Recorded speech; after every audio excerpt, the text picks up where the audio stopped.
रस्त्याच्या कडेला बसून काम करता? ऊन, वारा आणि पावसामुळे कामात अडथळे येतात का? स्वतःचं सुरक्षित आणि कायमस्वरूपी कामाचं ठिकाण असावं असंही वाटतंय का? तर यासाठी आहे गटई कामगारांना पत्र्याचे स्टॉल पुरवणे योजना।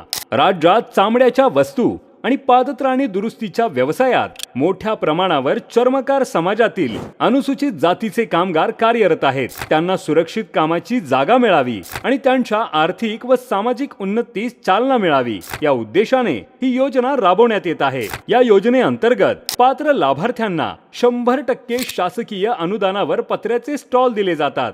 सुमारे 44.5 फूट आकाराचा लोखंडी स्टॉल तसेच गटई सामान खरेदीसाठी 500 रुपयांचे अतिरिक्त अनुदान दिले जाते। या योजनेसाठी अर्जदाराचे वय 18 ते 50 वर्षांदरम्यान असणे आवश्यक आहे। तसेच अर्जदाराच्या कुटुंबाचे वार्षिक उत्पन्न ग्रामीण भागात 98,000 रुपये आणि शहरी भागात 1,20,000 रुपयेपेक्षा जास्त नसावे। अर्जदाराने त्या ठिकाणी स्टॉल उभारायचा आहे। ती जागा संबंधित ग्रामपंचायत, नगरपालिका किंवा महानगरपालिकेकडून अधिकृतरित्या उपलब्ध असणे आवश्यक आहे। या योजनेसाठी अर्ज करण्यासाठी संत रोहिदास चर्मकार व चर्मोद्योग विकास महामंडळ यांच्याकडे संपर्क साधावा।